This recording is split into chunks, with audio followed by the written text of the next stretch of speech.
বন্ধু এখন আসতেছে না রে। কি বন্ধু? হ্যালো দোস্ত আজকে কি দেখলাম দোস্ত? কেন দোস্ত?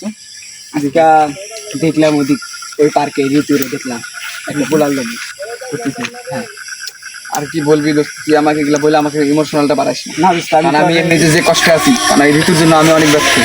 আমি তুই আমার সঙ্গে এরকম প্রেমানি করছে আমি সেটা জানি, কিন্তু অন্য ছেলে হাত ধরে সে যদি সুখে থাকতে পারে সে থাকুক, ওর যা ভালো মনে হয় তাই করুক।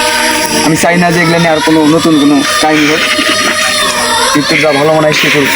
সে আমাকে অনেক কষ্ট দিচ্ছে, তোর কষ্টটা আমি বুঝতে পারতেছি বুঝতে আমাকে নিয়ে এসে কষ্ট দিচ্ছে। তুই আমাকে এখন বিড়ি খাওয়াবি? বিড়ি খাওয়া এদিকে আস। করতে